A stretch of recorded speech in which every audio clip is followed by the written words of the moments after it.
मृत्यु वो अदृश्य रहस्य है जिसके किनारों पर पूरी मानवता खड़ी होती है। ये एक ऐसा प्रश्न है जो हर हृदय के भीतर चुपचाप जन्म लेता है और समय के साथ और गहरा होता जाता है। क्या मृत्यु वास्तव में अंत है, या वो किसी ऐसे अनदेखे आरंभ का द्वार है जहां से आत्मा अपनी किसी नई यात्रा की पहली सांस लेती है? क्या ये वो क्षण है जहां सब कुछ समाप्त हो जाता है, या ये वो जगह है जहां जीवन अपने सबसे गहन सत्य को प्रकट करता है? महान योगी परमहंस योगानंद कहते हैं कि मृत्यु कोई रुकावट नहीं, कोई समापन नहीं, ये तो वो संक्रमण है जहां आत्मा अपने पुराने आवरणों को उतारकर किसी उच्चतर जगत में प्रवेश करती है। ठीक वैसे जैसे कोई पिंजरा टूटे बिना पक्षी उड़ जाता है और हवा उसे अपने घरों की तरह स्वागत करती है। वे बताते हैं कि मनुष्य केवल शरीर नहीं है, ये शरीर आत्मा का अस्थायी वस्त्र है और मृत्यु केवल उस वस्त्र को उतारने की क्रिया भर है। उसके परे आत्मा अपनी अनंत चेतना के साथ जीवित रहती है, जागृत रहती है और नए अनुभवों की ओर प्रवाहित होती है। जब कोई दीपक बुझता है तो लोग सोचते हैं कि प्रकाश समाप्त हो गया, लेकिन वास्तव में प्रकाश कहीं नहीं जाता, वो केवल दिखाई देना बंद कर देता है। मृत्यु भी कुछ ऐसी ही है। दिखावट के स्तर पर देह शांत हो जाती है, परंतु चेतना और आत्मा अपने अनंत मार्ग पर आगे बढ़ती है। लोग कहते हैं कि हमने किसी प्रिय को खो दिया, लेकिन योगानंद कहते हैं कि कोई किसी को खोता नहीं, कोई मरता नहीं, देह गिरती है, आत्मा नहीं। यही कारण है कि मृत्यु से भय केवल अज्ञानता का परिणाम है। जो अज्ञात है वही भयानक लगता है, और जब अज्ञान मिटता है तो मृत्यु की धारा में छिपा सौंदर्य स्पष्ट होने लगता है। जैसे हम हर रात सोते समय अपने शरीर को भूल जाते हैं, दुनिया को भूल जाते हैं, और फिर भी सपनों में जीवित रहते हैं, हंसते हैं, डरते हैं, दौड़ते हैं, रोते हैं और अनुभव करते हैं। उसी प्रकार मृत्यु भी चेतना का एक दूसरा पड़ाव है। यदि हमारी पहचान केवल शरीर होती तो नींद के दौरान हमारा अस्तित्व समाप्त हो जाना चाहिए था, पर ऐसा नहीं होता, क्योंकि हम शरीर नहीं हैं, हम चेतना है, और मृत्यु केवल इस चेतना की दिशा बदलती है, उसे किसी दूसरे लोक की ओर घुमाती है। योगानंद कहते हैं कि जो जन्म लेता है वो मरता है, पर आत्मा न जन्म लेती है न मरती है। शरीर टूटता है, लेकिन आत्मा के लिए मृत्यु वैसी ही होती है जैसे यात्री एक शहर से दूसरे शहर जाता है। पहली यात्रा समाप्त होती है, दूसरी शुरू। जब लोग शरीर के ऊपर रोते हैं, उन्हें समझ नहीं आता कि वो आत्मा जिसे वे खोज रहे हैं वो वहां ही नहीं, वो आगे बढ़ चुकी है अपने अगले अनुभवों की ओर। जब मृत्यु का क्षण आता है तो योगानंद के अनुसार आत्मा अपने शरीर से बाहर निकलते हुए एक अद्भुत प्रकाश देखती है, एक ऐसा प्रकाश जिसे अनेक लोग मृत्यु के निकट अनुभवों में भी देखने की गवाही देते हैं। कुछ आत्माएं इस प्रकाश से डरती है, क्योंकि वे अपने शरीर और संसार से इतनी जुड़ी रहती है कि उससे अलग होना उन्हें कष्ट देता है। लेकिन जो आत्माएं ध्यान, साधना और जागरूकता में विकसित होती हैं, वे इस प्रकाश को शांति, मुक्ति और स्वतंत्रता के आकर्षण की तरह अनुभव करती है। मानो कोई लंबे समय से कैद पक्षी पहली बार खुले आकाश को देख रहा हो। मृत्यु का अनुभव प्रत्येक आत्मा के भीतर छिपी चेतना की परतों को खोल देता है। इसलिए कुछ के लिए यह भय है, कुछ के लिए मुक्ति और कुछ के लिए दिव्यता। ये प्रश्न उठता है कि यदि आत्माएं अमर है, हमारे आसपास ही रहती हैं, तो हम उन्हें देख क्यों नहीं पाते? योगानंद समझाते हैं कि आत्मा एक अलग आयाम में प्रवेश करती है, ऐसी आवृत्ति पर जहां मनुष्य की भौतिक इंद्रियां पहुंच ही नहीं पाती। ये ठीक वैसा ही है जैसे रेडियो तरंगे हर जगह मौजूद है, पर हम उन्हें तभी सुनते हैं जब हमारा रेडियो ट्यून हो। यदि मनुष्य की चेतना विकसित हो, यदि ध्यान के माध्यम से उसका आभ्यंतर जगत जागृत हो जाए, तो कई बार आत्माओं के दर्शन, अनुभूति या संवाद भी संभव हो जाते हैं। लेकिन सामान्य मनुष्य अपनी सीमित इंद्रियों के कारण इस अदृश्य उपस्थिति को पकड़ नहीं पाता। योगानंद मृत्यु की तुलना एक स्वप्न के टूटने से करते हैं।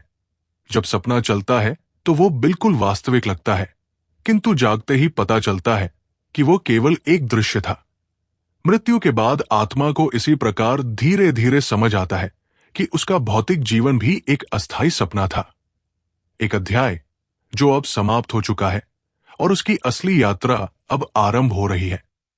यही कारण है कि जो लोग जीवन भर शरीर और संसार को ही सब कुछ मानते हैं, उनके लिए मृत्यु कठिन बन जाती है, क्योंकि उनके भीतर ये समझ नहीं होती कि वे वास्तव में शरीर नहीं बल्कि अजरमर चेतना है। मृत्यु के समय आत्मा अपने जीवन के कर्मों का सामना करती है। यह किसी परीक्षा के बाद उत्तरों की समीक्षा जैसा होता है। हर कर्म, हर विचार, हर भावना एक चलचित्र की तरह सामने आती है। अच्छे कर्म आत्मा को ऊपर उठाते हैं, बुरे कर्म उसे नीचे खींचते हैं। आत्मा जहां जाएगी वो उसके कर्मों और मन स्थिति पर निर्भर करता है। क्या वो तुरंत पुनर्जन्म लेगी, क्या वो सूक्ष्म लोकों में रहेगी, या क्या वो मोक्ष की ओर बढ़ने योग्य बन चुकी है। योगानंद कहते हैं कि मृत्यु के क्षण में आत्मा की मानसिक अवस्था अत्यंत महत्वपूर्ण होती है। यदि मन भय से भरा है, मोह से जकड़ा है और पश्चाताप से भारी है, तो यात्रा कठिन हो जाती है। लेकिन यदि मन शांत है, ध्यान में रमा हुआ है, सत्य को पहचान चुका है, तो मृत्यु एक आनंदपूर्ण परिवर्तन बन जाती है। इसलिए उन्होंने सिखाया कि मृत्यु से डरना नहीं, बल्कि उसे समझना और उसके लिए सचेत रूप से तैयार होना आवश्यक है। मृत्यु केवल एक दरवाजा है, इस संसार से उस संसार की ओर जहां आत्मा अपने सच्चे रूप का अनुभव करती है। और जब मनुष्य ये समझ लेता है कि वो शरीर नहीं बल्कि आत्मा है, तो मृत्यु का भय सदा के लिए मिट जाता है। जब कोई व्यक्ति मृत्यु के निकट पहुंचता है, तो उसके चारों ओर खड़े लोग उस क्षण को केवल शरीर की दृष्टि से देखते हैं। वे रोते हैं, प्रार्थना करते हैं, उसके घटते हुए सांसों को गिनते हैं, उसकी धड़कनों को महसूस करते हैं। लेकिन मरने वाले के भीतर एक बिल्कुल अलग दुनिया खुल रही होती है, एक ऐसी दुनिया जिसे वो अभी तक कभी नहीं जान पाया था, एक ऐसी अनुभूति जिसे केवल वही अनुभव कर रहा होता है और उसे समझाने के लिए उसके पास शब्द भी नहीं होते। जैसे जैसे शरीर की शक्ति कम होती जाती है, वैसे वैसे आत्मा अपने वास्तविक घर की ओर लौटने लगती है, जैसे कोई बहुत लंबे समय तक भटकी हुई नदी अंततः समंदर की ओर बहने लगे, अपने स्रोत से मिलन की ओर। योगानंद बताते हैं कि जब मृत्यु का अंतिम क्षण आता है, तो आत्मा का अनुभव इतना गहन, इतना शांत और इतना द्रष्टव्य होता है कि उसकी तुलना किसी भी सांसारिक घटना से नहीं की जा सकती। इस क्षण में आत्मा अपने जीवन के हर अध्याय को एक चलचित्र की तरह देखती है। हर निर्णय, हर कर्म, हर पीड़ा, हर आनंद, हर विचार, सब एक ही पल में सामने आ जाता है, जैसे समय अचानक अपनी सभी सीमाओं को हटाकर आत्मा के सामने खुल जाता है। शरीर के भीतर होने वाली हर अनुभूति, हर घटना का ऊर्जा रूप एक साथ परावर्तित होता है। ये आत्मा का जीवन समीक शाद है, जो ये तय करने में मदद करता है कि आगे उसकी यात्रा किस दिशा में मुड़ेगी। जब शरीर ठंडा होने लगता है, जब हृदय थक कर रुक जाता है, जब सांसें अपना अंतिम चक्र पूरा कर लेती हैं, तब भी चेतना तुरंत समाप्त नहीं होती। ये एक बड़ा भ्रम है कि मृत्यु का अर्थ चेतना का नष्ट हो जाना है। वास्तव में चेतना शरीर से पहले भी स्वतंत्र थी और बाद में भी रहती है। योगानंद कहते हैं कि मृत्यु के बाद आत्मा अपने आप को एक ऐसी अवस्था में पाती है जो न नींद है और न जागृति।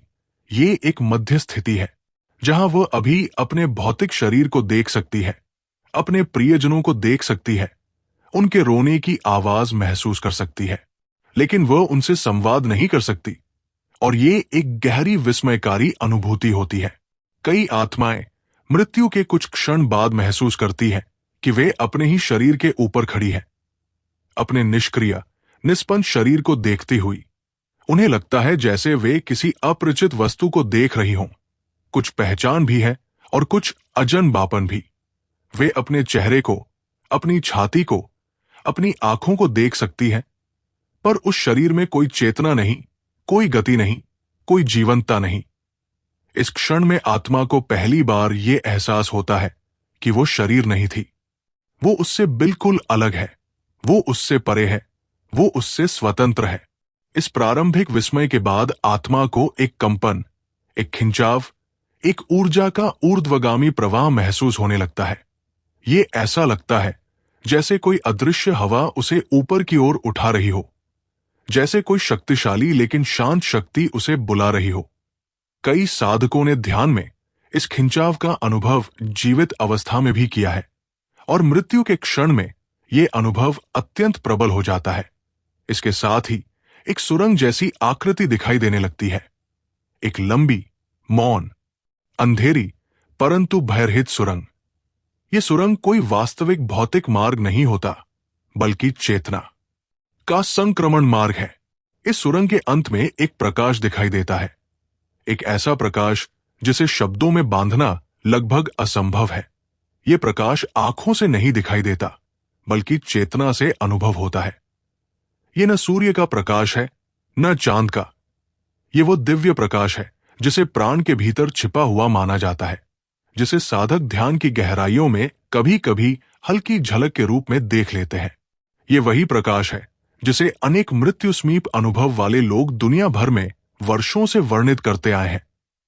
लेकिन योगानंद कहते हैं कि यह मात्र कोई वैज्ञानिक घटना नहीं, ये मां की दिव्य पुकार है, ईश्वर का स्पर्श है, चेतना की शाश्वत वापसी है।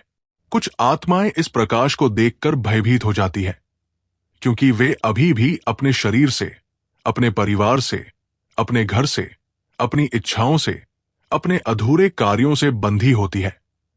वे इस प्रकाश की ओर बढ़ना चाहती भी है और डरती भी है। एक अजीब खींचतान उनके भीतर चलती है। वे अपने प्रियजनों के आसपास लौटने की कोशिश करती है, अपनी आवाज उन्हें सुनाने की कोशिश करती है, पर यह संभव नहीं होता। वे देख सकती है पर छू नहीं सकती, महसूस कर सकती है पर बोल नहीं सकती। यह स्थिति आत्मा के लिए सबसे कठिन होती है, क्योंकि उसे समझ नहीं आता कि अब उसका अस्तित्व किस रूप में है। यह वही अवस्था है जिससे कुछ आत्माएं भटकने वाली आत्माओं में बदल जाती है।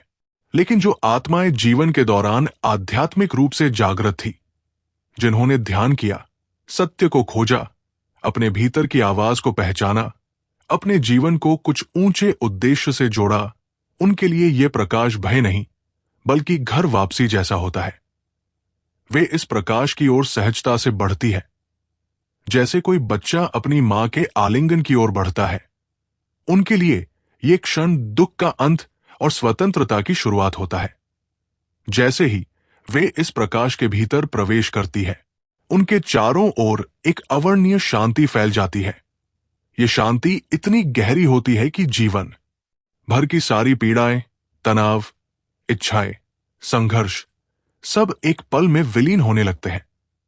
आत्मा अपने आप को भारहीन महसूस करती है, मुक्त महसूस करती है, विस्तृत महसूस करती है। मृत्यु के तुरंत बाद आत्मा एक नई समझ के साथ जागती है। उसे ऐसा लगता है कि जीवन वास्तव में एक यात्रा थी, एक सपना था, एक भूमिका थी जिसे उसने निभाया। अब वो उस मंच से उतर चुकी है और किसी नए मंच पर कदम रखने वाली है। इस अवस्था में चेतना अत्यंत तेज हो जाती है। यदि वह किसी के बारे में सोचती है तो उसकी उपस्थिति तुरंत उसके पास पहुंच जाती है। यदि वह अपने पुराने जीवन को देखना चाहे तो वो सब कुछ एक साथ देख सकती है। ये अवस्था भौतिक समय और स्थान की सीमाओं से पूरी तरह मुक्त होती है। कुछ आत्माओं को मृत्यु के तुरंत बाद दिव्य संगीत सुनाई देता है। कोई धुन नहीं, कोई वाद्य नहीं, परंतु एक ऐसी अनुगूंज जो आत्मा की गहराई में प्रवेश करती है। कुछ आत्माओं को अपने पिछले जन्मों की झलकियां दिखाई देने लगती है, जैसे कोई पुस्तक के पन्ने एक एक कर खुलते जा रहे हों। कुछ आत्माओं को उच्चतर लोकों के महान मार्गदर्शक आत्माएं दिखाई देती है, संत, देवदूत, ऋषि, या वे आत्मिक शक्तियां जो उन्हें आगे की यात्रा में दिशा देती है। लेकिन ये सब अनुभव आत्मा की अपनी चेतना की अवस्था पर निर्भर करता है। जो आत्माएं ज्ञानपूर्ण हैं, उनके लिए मृत्यु का द्वार प्रकाश से भरा होता है, और जो आत्माएं अज्ञान में होती है, सांसारिक इच्छाओं, मोह और स्वार्थ में डूबी रहती है, उनके लिए मृत्यु एक भ्रम बन जाती है। वे भटकती रहती है, भागती रहती है, समझ नहीं पाती कि आगे क्या करना है। इस पूरी प्रक्रिया का सबसे महत्वपूर्ण सत्य यह है कि मृत्यु से ठीक पहले और तुरंत बाद आत्मा कुछ भी नहीं छिपा सकती। वो अपने भीतर की हर भावना, हर कर्म, हर विचार के परिणाम से होकर गुजरती है।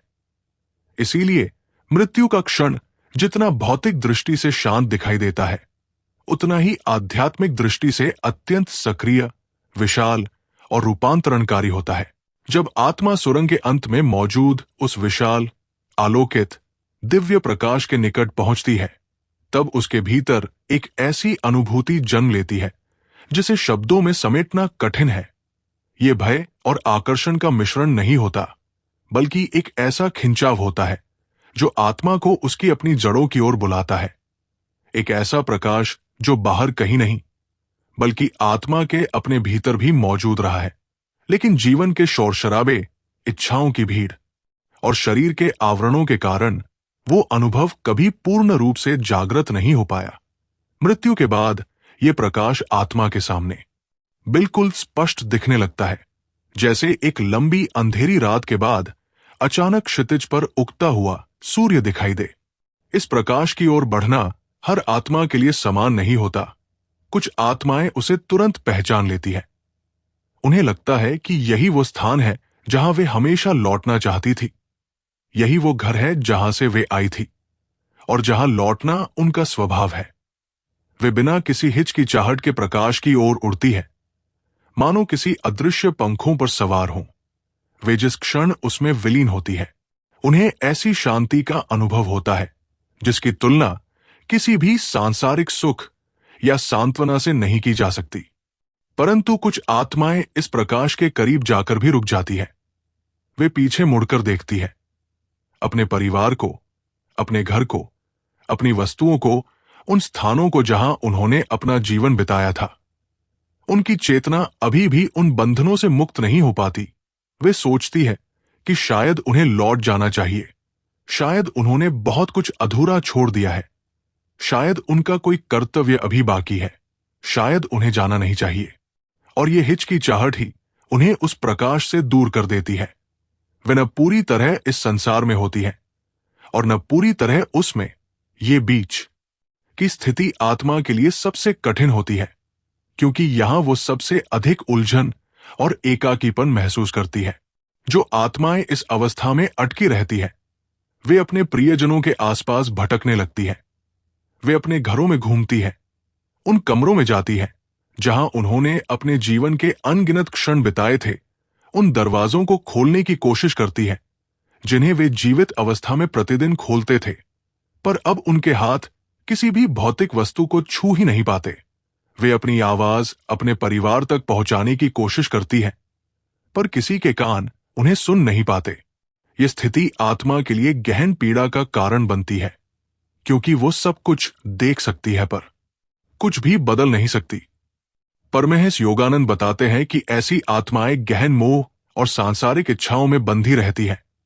उनकी चेतना इतनी भारी और नीचे खिंची हुई होती है कि वे प्रकाश की ऊंचाई को पकड़ नहीं पाती। उनके भीतर का ऊर्जा स्तर इतना घना और भौतिकता से जुड़ा होता है कि वह उन्हें आगे बढ़ने से रोकता है। ये आत्माएं समय की अनुभूति खो देती है। उनके लिए मिनट, घंटे या साल का कोई अर्थ नहीं रहता। वे केवल अनुभवों में फंसी रहती है, उस मानसिक भार में जो वे मृत्यु के समय साथ लेकर आई।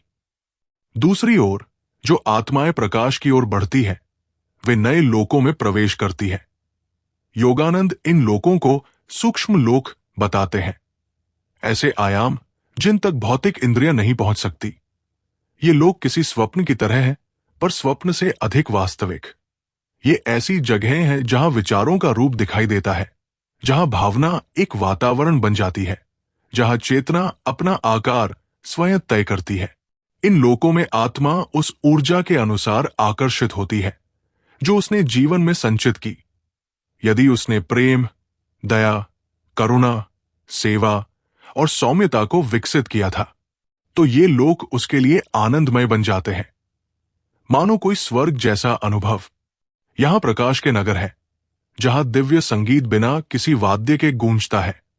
यहां ऐसे वृक्ष है जो सिर्फ प्रतीक नहीं बल्कि चेतना से बने हैं।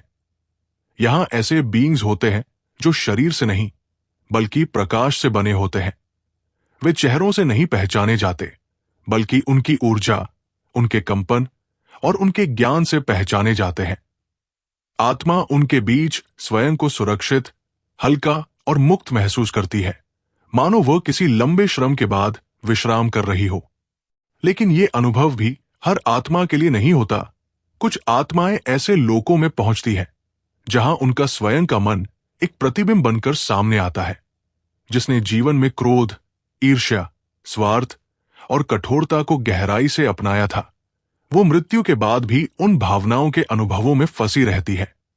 ये कोई दंड नहीं, बल्कि अपने ही मानसिक संसार का प्रतिफल होता है। आत्मा को वहां वही दिखता है जो वो जीवन में भीतर लेकर चल रही थी।